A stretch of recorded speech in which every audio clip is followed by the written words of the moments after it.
Les damos la bienvenida a este webinar organizado por Fluxit, el formato Digital Bit. Mi nombre es Facu Mansky, tengo la suerte de estar acompañando a Euge en esta charla. Y bueno, como ya sabemos, el público se renueva. Les voy a contar un poquito de quiénes somos, quién es Fluxit, para los que no nos conocen. Y bueno, somos una parte de una empresa que se especializa en soluciones digitales, combinando diseño, experiencias y tecnología para agregar valor a múltiples industrias, como finanzas, seguros, logística, salud. Somos más de 300 Fluxers, con más de 16 años acompañando la transformación digital de organizaciones de Latinoamérica, Europa, Asia y Estados Unidos. Y bueno, como les comenté, en esta oportunidad vamos a escucharla a Euge Schiavoni, parte de nuestro equipo de XD. Ella es UX y Content Designer. Y bueno, Euge, todo tuyo, vine a escucharte a vos, no a mí, así que bienvenides nuevamente y todo tuyo, Euge. Bueno, Antes de muchas arrancar, gracias. perdón, Euge, perdón. Al final. Quería hacer, antes de arrancar, un pequeño disclaimer. Seguramente les surjan temas de consultas, temas que quieran comentar, para mantener la dinámica de la conversación, de la presentación, mejor dicho. Les invitamos a que nos dejen todas las preguntas, comentarios que tengan por el chat, y antes de finalizar vamos a tener un momento dedicado a la charla. Así que perdón, Eugi, y ahora sí, todo tuyo. Bueno, gracias, Facu. Bueno, bienvenidos a todos los que están acá. Como saben, hoy vamos a hablar un poco sobre el diseño de contenidos, sobre los sistemas de diseño y cómo se integran a la hora de diseñar productos digitales. Como ya les cuento, Facu, yo soy Euge Schiavoni, soy UX y Content Designer en Flux. Y bueno, hoy vamos a estar haciendo un repaso en general de qué es el content, cómo lo integramos y cómo podemos llevar esto después a la práctica. Y también, como les dijo él, cualquier duda o comentario o cosa que vaya surgiendo lo pueden ir dejando en el chat, que ahí vamos a estar atentos para después responder. Empezamos desde lo más macro, ¿no? ¿Qué es el content design o qué es el diseño de contenidos? Y por esto podemos entender que es el diseño de experiencias a través del lenguaje. Es decir, que buscamos resolver problemas a través del contenido. Y siempre hay como un dilema en si es UX Content Design, UX Writing, o qué nombre le ponemos a este rol y a esta práctica dentro del campo del UX. Y yo me quedo un poco con la idea del Content Designer, justamente porque el diseño no es solo visual, ¿no? Cuando entendemos la experiencia usuario, no nos paramos solo desde la interfaz, sino como de diseñar el todo. Y en este sentido, es a través del contenido como también planificamos esa solución y cómo guiamos a la acción a esos usuarios. Y por eso también está bueno enmarcarnos como diseñadores, ¿no? Como un miembro más del equipo de diseño que está dentro de esas decisiones de producto desde el primer momento, ¿no? Desde la etapa en la que se empieza a desarrollar, y no como un rol que entra más tarde como a completar el copy o a rellenar espacios en donde debería haber texto, de un diseño ya más definido. Entonces, hablamos de diseño cuando hablamos de contenidos también, porque ayudamos a definir la jerarquía de la información, qué necesitamos decir primero, qué podemos omitir, qué destacamos, y esto obviamente afecta a los componentes visuales. Por eso es que siempre lo planteamos como en conjunto, ¿no? Y acá, como un dato de color, en la mayoría de las interfaces digitales, el 80% de la interfaz es contenido, ¿no? Si pensamos en configuraciones, en ayuda, en menús, el contenido está muy presente y bueno, es por eso que tiene la relevancia, por eso que lo traemos acá a este Digital Bit para charlar un poco con ustedes. Andy Warhol es un referente de contenido que también estuvo en la Config, que es la conferencia que organiza Figma todos los años. Estuvo en la de este año en una charla muy buena que la pueden buscar. Y él dice que son las palabras las que hacen que el software se centre en las personas, porque son las que comunican, ¿no? Y eso hace que merezcan la misma dedicación que le ponemos al branding y que le ponemos al código.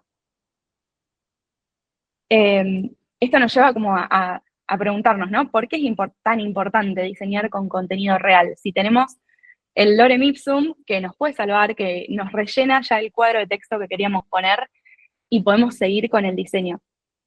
La realidad es que el lorem ipsum es uniforme, o sea, es decorativo, cortamos el párrafo en donde nos queda bien para la longitud que planificamos que tenía que tener, y eso después no se refleja en el contenido real, porque el contenido real va a depender de a qué usuario le estamos hablando, en qué caso, dónde está ubicado, o sea, cambia la longitud del contenido de un idioma a otro. Entonces, forzar el copy para que entre en el espacio que le dijimos que tenía que entrar, lo que hace es como ir en detrimento de la calidad de lo que queremos decir. Y por ahí hace que sea más ambiguo, que afecte a la conversión. En cambio, los diseños que están centrados en el contenido escalan mejor y también evitan el retrabajo. Porque, ¿qué puede pasar en la cotidianidad? Que el diseñador dijo, bueno, acá hay un título, una bajada y un párrafo. Y después lo toma una persona de contenidos y dice, no, me parece que acá no hace falta una bajada porque no es necesaria, la vamos a sacar. Entonces, ahí ya el diseño queda desbalanceado y vuelve al diseñador, que lo retoca. Pero el párrafo quedó más largo. Y entonces, esta ida y vuelta se evita si se trabaja en equipo desde el principio. Y si pensamos primero qué es lo que queremos decir o qué es lo que necesitamos que el usuario haga o entienda en esa instancia, y a partir de eso generamos el diseño. Por eso acá cierra este círculo, ¿no? De por qué hablamos de diseño, porque afectamos de manera directa a lo que se va a ver en el resultado final. Con esto dicho, vamos a ver de qué se trata un Content Design System. Como lo intuirán, va muy de la mano con un sistema de diseño, y en realidad no es un sistema aislado, es integrar el contenido al sistema de diseño con el que trabajamos en el producto. Por eso, el Content Design System es un conjunto estructurado de principios, guías, componentes y recursos que nos van a ayudar a diseñar y a mantener el contenido coherente, accesible y centrado en las personas dentro del producto digital. Lo que hace es definir cómo tiene que ser ese contenido en términos de tono, de estilo, de estructura y de propósito. De hecho, si lo pensamos, si hacemos el paralelismo, esto también lo trae Andy Wakefield en su charla, entre qué entendemos como las partes de un design system y los llevamos al terreno del contenido, podemos ver que los fundamentos que tenemos en diseño visual, como los colores, las tipografías, el espaciado, todas las decisiones más macro de cómo va a ser el producto en términos visuales, equivalen a lo que sería la voz, el tono, las decisiones gramáticas, las reglas de puntuación que nosotros elegimos para nuestro producto. Después, si vamos como al nivel más micro de los elementos que usamos para diseñar, tendríamos los iconos, los campos, las diferentes fuentes que utilizamos, cómo diseñamos los botones, y todo eso se traduce desde el campo del contenido a la terminología, cómo le llamamos a determinadas secciones, a determinados subproductos de lo que estamos diseñando, cómo nombramos los objetos, etc. Y después estos elementos obviamente se conforman en componentes más grandes que desde un lado visual podríamos tener como tablas, formularios, todos estos componentes un poco más complejos que ya no son un átomo. Y desde el contenido tenemos patrones de contenido, patrones de copy, cadenas de texto, o sea, cómo elegimos que en determinadas circunstancias funcione el contenido de una manera uniforme.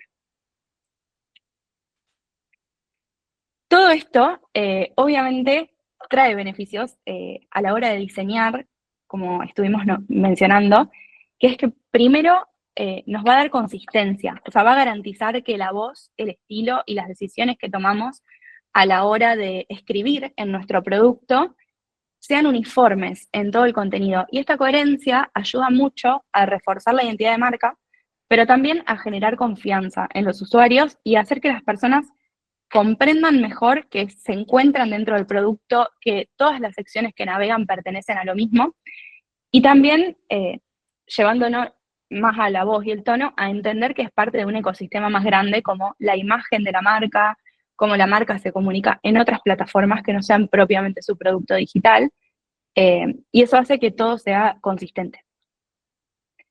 Por otro lado, vamos a ganar eficiencia, porque al tener ya las reglas establecidas y estandarizadas, optimizamos el tiempo porque hay decisiones que no necesitamos tomar.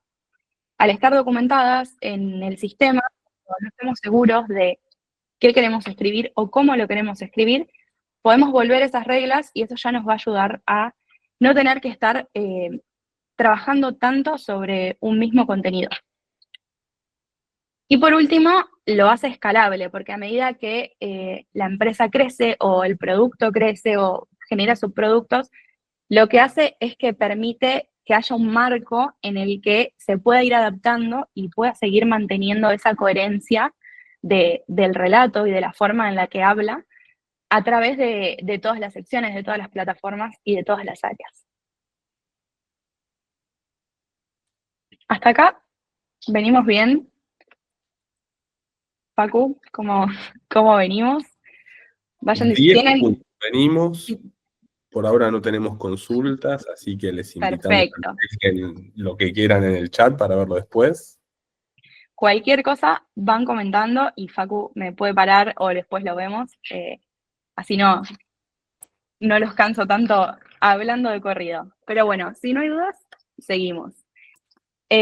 Bueno, con esto veníamos hablando de qué beneficios tiene, ¿no? Tener este sistema, tener el contenido integrado en el sistema de diseño. Y ahora vamos a ir concretamente en qué incluye y qué podemos encontrar dentro de ese sistema. En primer lugar, tenemos la guía de voz y tono, después tenemos los principios de contenido, tenemos componentes que podemos reutilizar, tenemos un glosario y terminología específica de nuestro producto, tenemos reglas de accesibilidad y obviamente todos estos puntos se van ilustrando con casos de uso y ejemplos reales. Ahora vamos a ir viendo uno por uno con algunos ejemplos que traje para ir entendiéndolo mejor. Así que bueno, vamos primero con la guía de voz y tono. La guía de voz y tono define cómo se comunica la marca, pero como dice acá, también en distintos contextos. Este es un punto que no le toca solo al área de UX, sino que es más transversal, que también está de la mano con branding, con marketing, con las personas que deciden cómo una marca se posiciona frente a sus clientes o frente a sus usuarios. Si lo llevamos si lo personificamos, digamos, la voz sería cómo es ese producto. O sea, qué valores lo identifican, cómo se quiere mostrar al mundo, cómo quiere hablar, todo lo que define a su identidad. Y eso también nos va a ayudar a nosotros a poder diseñar un contenido acorde a cómo queremos, ¿no?, que se comunique. Y por otro lado tenemos los tonos, que el tono va a depender del contexto. Así como nosotros cuando hablamos no usamos el mismo tono en todas las circunstancias y nos vamos adaptando a lo que nos pasa, a cómo nos sentimos o a qué momento estamos, el tono va a ser eso. Entonces vamos a tener una voz y vamos a poder ir definiendo qué tonos usamos en determinados momentos. Por ejemplo, cuando tenemos que comunicar un error, cuando tenemos que aceptar un error de nuestra parte, o también cuando tenemos que comunicar un éxito, una buena noticia y demás. Entonces, todo esto va reflejado en la documentación de cómo diseñamos el contenido. ¿Por qué? Porque es una guía que nos va a ayudar a la hora de escribir algo, a decir, ¿machea con esta personalidad que tiene mi producto o mi marca o no? Y ahí, bueno, traje dos ejemplos. Uno es de MailChimp, otro es de un producto en el que trabajé hace un tiempo. Y bueno, ahí lo que hace es como contar quiénes somos, ¿no? Somos amigables sin ser informales, o MailChimp somos genuinos, hablamos con idioma simple. Todas esas reglas más macro, porque son súper amplias y abarcativas, son las que nos van a guiar en una primera instancia. Después, si nos metemos más en profundidad, tenemos principios de contenido, que ya son reglas más específicas a la escritura en cuanto a la toma de decisiones, en cuanto a la claridad, a la utilidad, a cómo va a ser la consistencia. Acá vamos a decidir, por ejemplo, no sé, si usamos voz activa qué tipo de palabras usamos. En el caso del ejemplo de Shopify, que es Polaris, su sistema, por ejemplo, tenemos que apuntar a una capacidad de lectura de alguien que está en 7º grado. Que eso lo que hace es decirte, si alguien que está en 7º grado no lo puede entender, tu producto es demasiado complejo y no es como hablamos en nuestra marca. Y también, por ejemplo, en este mismo caso de Shopify, como está dirigido a vendedores, tiene mucho lenguaje que, acá por ejemplo dice, podés usar jerga como del ambiente, siempre que sea lo que dicen realmente los comerciantes. Entonces, como, son todos esos principios que nos van a ayudar a entender, ya sabemos cómo hablamos en general y en determinados contextos. Y ahora vamos a guiar qué tipo de vocabulario usamos y cómo escribimos. Todos estos ejemplos que estamos viendo acá, después al final les vamos a compartir por el chat. Son todos sistemas que están públicos, que se pueden acceder y que los pueden navegar. Hay muchos en inglés, la mayoría de los que están públicos están en inglés, pero está bueno porque cada uno los organiza diferente y pueden ir navegando y viendo también después cuál les sirve más o qué tomar de cada uno, ¿no? En el momento en el que tengan que hacer el de ustedes.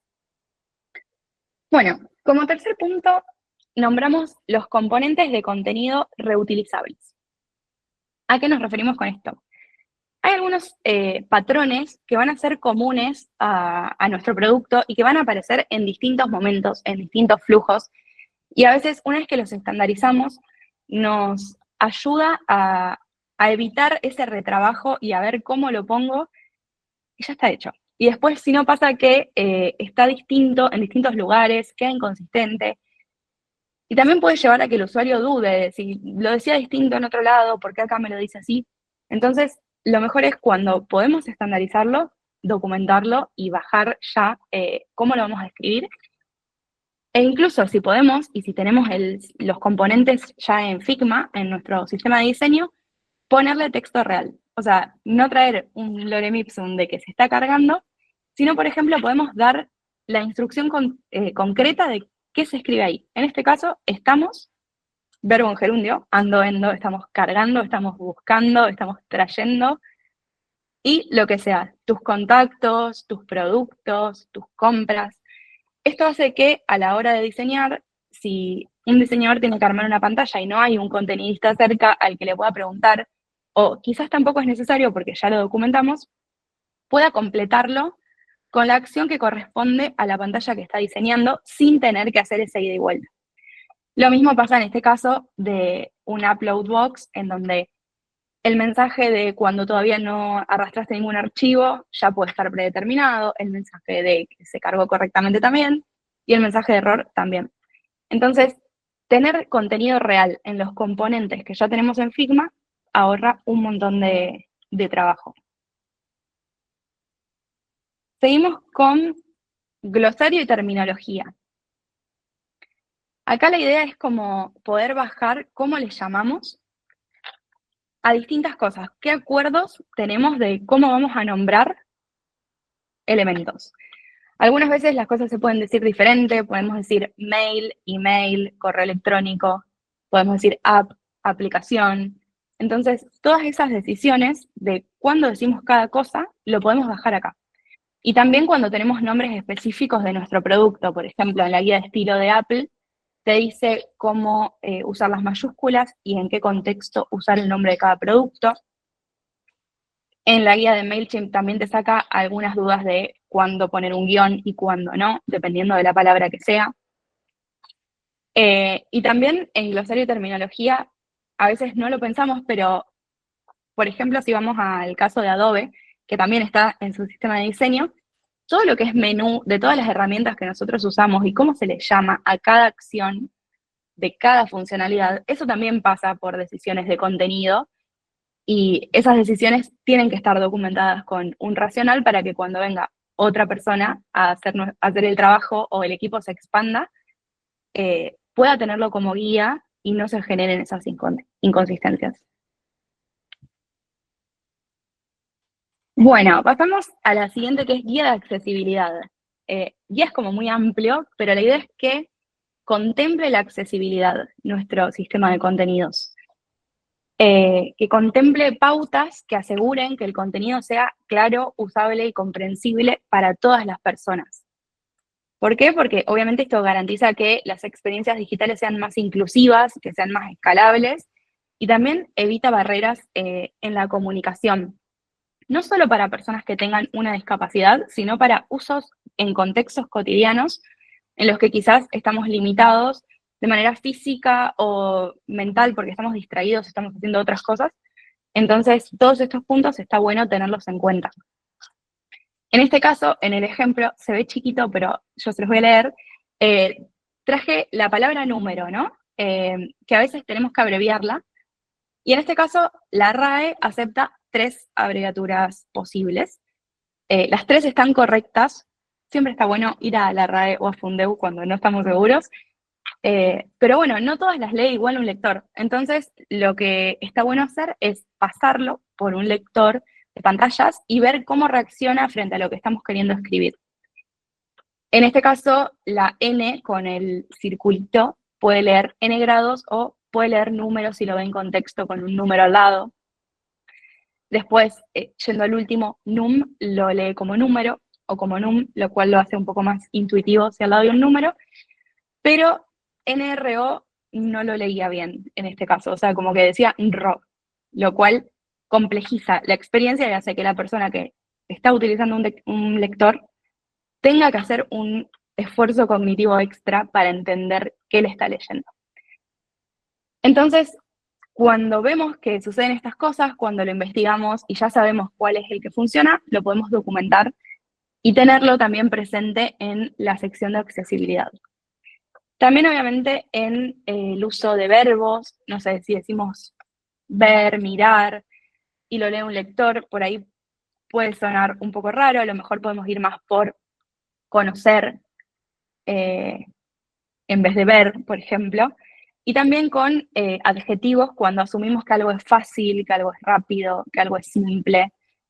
Si tenemos en cuenta, no sé, la diversidad de capacidades cognitivas que puede tener una persona, quizás no se sienta bien si le estamos diciendo que algo es fácil, rápido y simple y le está costando un montón. Entonces, todas esas decisiones que nos permiten ser más conscientes de hacia quién nos dirigimos, está bueno tenerlas reflejadas también en este sistema. Y bueno, hasta ahí fuimos viendo qué contiene un sistema. Obviamente las secciones, si se ponen a navegar distintos sistemas, varían. La idea es que además cada uno lo adapta a lo que necesita en su propio producto. Quizás pueden surgir nuevas secciones. Obviamente en lo que es componentes, todo tipo de componentes se puede bajar, cómo escribirlos, qué sí, qué no. Siempre está bueno que haya ejemplos concretos y casos de uso, porque eso nos ayuda también a entender en qué contexto estamos y nos ayuda a tomar mejores decisiones. Y también acompañarlo de racionales. O sea, si decimos que esto sí y esto no, también está bueno poner por qué decidimos eso.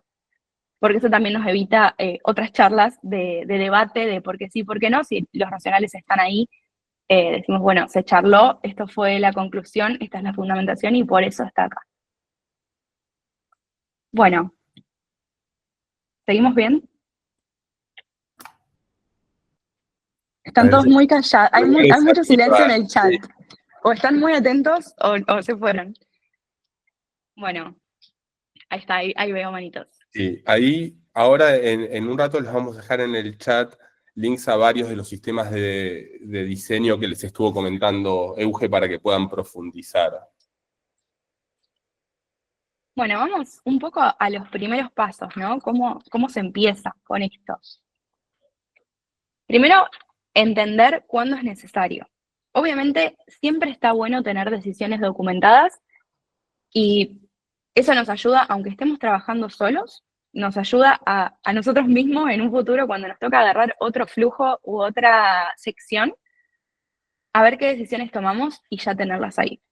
Pero si vemos que hay inconsistencias en los textos, que navegamos y a veces dice una cosa, a veces dice otra, a veces lo dice de una manera, a veces con otro tono, ahí es necesario sentarnos a revisar qué está pasando y a tomar decisiones de cómo poder estandarizarlo. También cuando el equipo empieza a crecer, cuando hay múltiples personas escribiendo para un mismo producto, la guía de contenido nos ayuda a que todos sigamos la misma línea y a que se sienta una experiencia más uniforme y no como que son distintas personas hablándote. Cuando el producto escala, o sea, esto va muy de la mano con el anterior, cuando el producto empieza a crecer y a tener más y más funcionalidades, más y más secciones, es difícil a veces mantener la coherencia porque a lo mejor uno está enfocado en el diseño de un flujo concreto, de una funcionalidad, y es muy fácil en la vorágine de las entregas olvidarte de cómo lo escribiste en un flujo que hiciste hace un año quizás. Entonces, ayuda mucho tenerlo documentado. Y obviamente cuando notamos que hay problemas de comprensión por parte de nuestros usuarios. O sea, si ya vemos que hay un problema de contenido, ahí está bueno sentarnos a revisar qué estamos escribiendo, cómo lo estamos escribiendo y cómo lo podemos mejorar para que mejore esa métrica, ¿no? Para que los usuarios nos puedan comprender y haya menos contacto, ayuda y menos dudas. ¿Y cómo empezamos, no? Ya lo dije mucho, pero documentando. No hace falta, obviamente cuando naveguen los sistemas, o si ya navegaron en alguno y tuvieron contacto, son muy grandes, tiene mucha documentación, un montón de decisiones que vas viendo por cada componente. Todo se empieza por alguna parte con abrir un doc y empezar a escribir, tomé esta decisión por tal cosa, ya es el primer paso.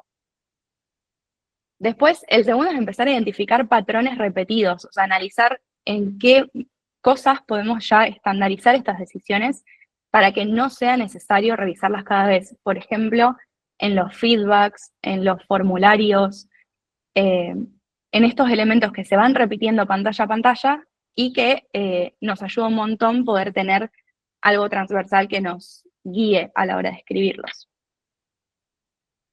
Después, una vez que tenemos esto, podemos diagramar una mini guía de estilo. Obviamente, como les decía, puede ser enorme o puede ser chiquito, así como a veces tenemos un UI kit y no tenemos un sistema de diseño. Puede ser una mini guía de escritura con lo que necesitamos básico para ese momento, pero nos va a ayudar un montón para que cuando crezca el equipo o cuando crezca el producto, podamos ir escalándolo. Y por último, crear placeholders en los componentes diseñados. Esto que les contaba de que en Figma, cuando ya vamos a tomar el componente, el texto que tiene es un texto muy cercano al que va a tener después en la realidad.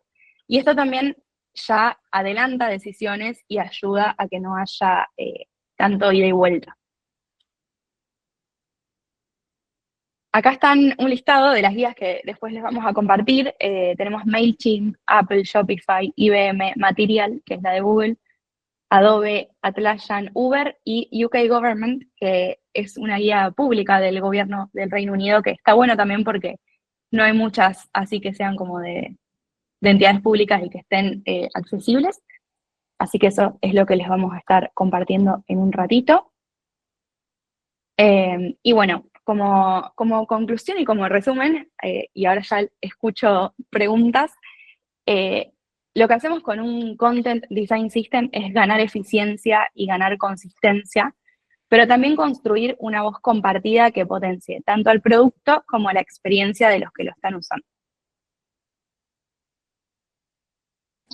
Y ahora sí, hasta acá mi parte. Vamos ahora con dudas, preguntas, comentarios. Muy bueno, Eugi, gracias. Y bueno, les invitamos, pueden dejar consultas por chat o ya en este momento podemos abrir la charla. El que tenga ganas de participar, que tenga alguna duda. Yo tengo algunas ahí, Eugi, que me fui guardando, pero bueno, me gustaría escuchar al resto de los participantes. Pero bueno, mientras, entonces, pues yo tengo muchas ganas de seguir esta charla. Te consulto, porque me quedó esto que estabas hablando al final. Si tengo que empezar, a ver, si tuviese que armar un UI kit, me imagino por dónde empezaría, tal vez, no sé, fuentes, colores, pero ¿por dónde arranco si tengo que pensar en un sistema de diseño o de contenidos o un UI kit? ¿Qué es lo que arrancó a documentar? ¿O qué recomendaciones, por dónde ir?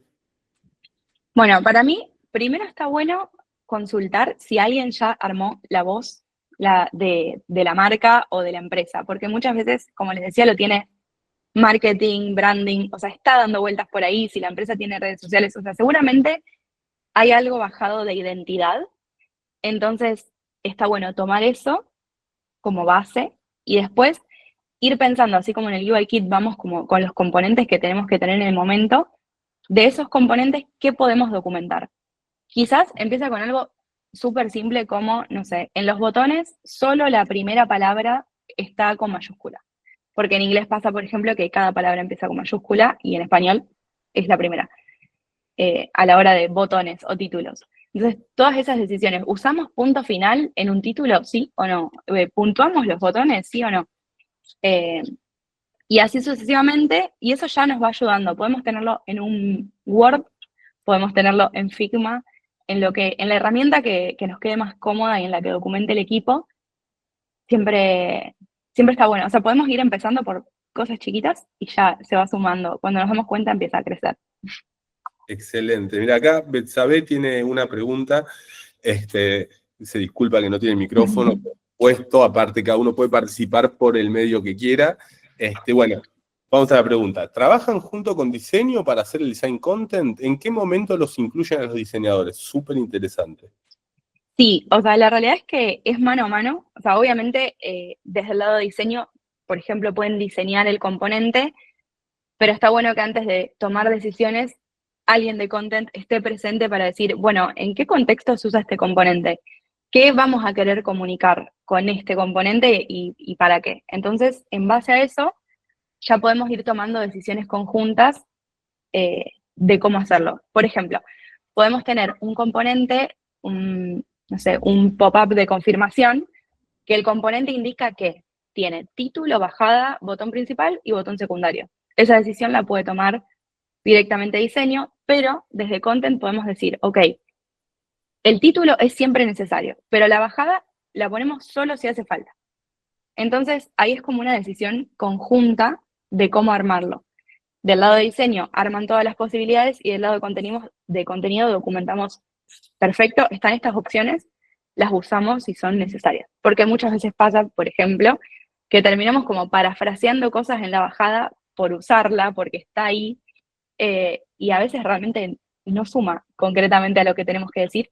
Entonces, sí, todas esas decisiones se van charlando y también, obvio, nada está tallado en piedra, o sea, podemos tener un componente que tomamos ciertas decisiones y el día de mañana nos damos cuenta que hay casuísticas en las que no aplica y es cuestión de sentarse, revisarlo, entender en qué casuísticas no aplica y proponer una nueva regla o una nueva solución que documentemos de cómo evoluciona. Bien, acá Leandro también tiene una pregunta.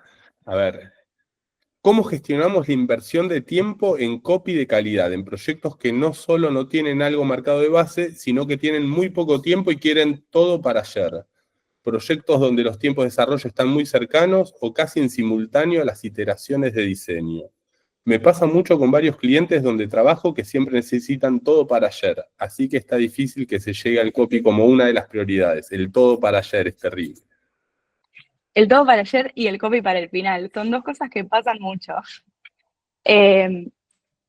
Mira, yo creo que justamente teniendo guías ayuda a que salga más rápido, porque no es lo mismo sentarnos, a veces pueden ser guías propias, por ejemplo, si trabajás en una agencia que tenés múltiples clientes que van cambiando, que haces delivery y no lo ves más y no es que estás retrabajando sobre un mismo producto, podés bajar tus propias reglas, como yo los títulos los voy a escribir con determinada estructura, para los mensajes voy a hacer determinadas estructuras. Entonces, eso hace que se te agilice y también evangelizar que el copy es parte del diseño y que si entregamos una pantalla sin texto, probablemente nadie la entienda, entonces como que tiene la misma relevancia que sea lindo que tenga copy bueno, básicamente.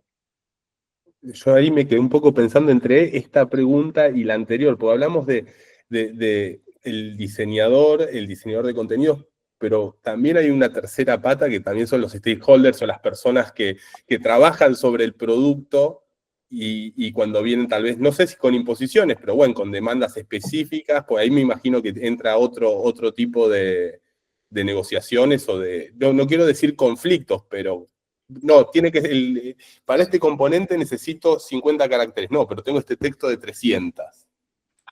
Para mí está bueno que el contenidista esté integrado, si es que hay, ¿no? Porque obviamente hay muchos equipos en los que no hay una persona de contenidos que esté con el foco puesto en perfeccionarlo y bueno, ahí se entiende que que se escapen cosas porque no hay alguien abocado concretamente, pero en el caso de que lo haya, de que sí hay un contenidista en el equipo, está bueno incorporarlo en etapas tempranas en el producto, o sea, que esté en los entendimientos, que esté en el discovery, porque tener toda esa información de primera mano evita retrabajos, evita que el diseñador se reunió con el stakeholder, después me cuenta lo que le dijo y así se va haciendo una cadena. En cambio, si estás desde un principio, abordás ya, por ejemplo, si lo pensamos en una interfaz, en una pantalla, lo abordás directamente teniendo el contenido en cuenta, o sea, teniendo qué es lo que necesitas decir o en qué etapa estás, y eso ya agiliza bastante. Excelente, gracias, Eugi. Bueno, no sé si alguien tiene alguna otra pregunta, consulta. Por lo pronto yo les cuento que en breve les vamos a mandar una encuesta y les pido, por favor, les pedimos que nos ayuden contestándola, porque esto la verdad que nos ayuda a crear contenido de calidad y obviamente a seguir mejorando. Así que por favor les pedimos que para nosotros es una ayuda bárbara.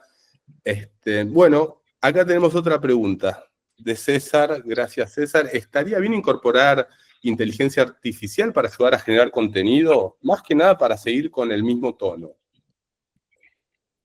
Está muy buena la pregunta y muy actual en lo que estamos ahora. Yo creo que sí, está bueno si tenemos estas guías y mismo lo que decía antes, si no hay una persona de contenido en el equipo y necesitas, a lo mejor hay un content para todo un producto, no lo sé. Está bueno porque tenés esa documentación, se la podés dar a la guía y decirle, este es nuestro tono, esta es nuestra forma de hablar, estos son los lineamientos que tenemos, ahora necesito un feedback para cuando hay un error cargando un comprobante. Entonces, lo alimentamos como con esa información que nosotros ya tenemos documentada de cómo hablar y eso va a hacer que el resultado que nos dé esté mucho más alineado a lo que esperamos, ¿no? A cómo hablamos. Y siempre hacerle un doble chequeo por las dudas, pero sí, obvio, ayuda un montón, sobre todo en equipos chicos. Súper interesante. Yo voy enganchando y empiezo a maquinar y me quedaría, ya sabés que me quedaría hasta cualquier hora charlando.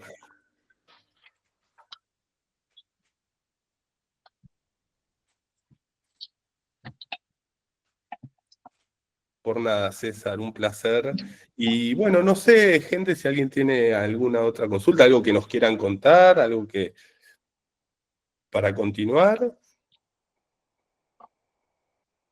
Y si no, bueno, nos vamos a ir despidiendo ya.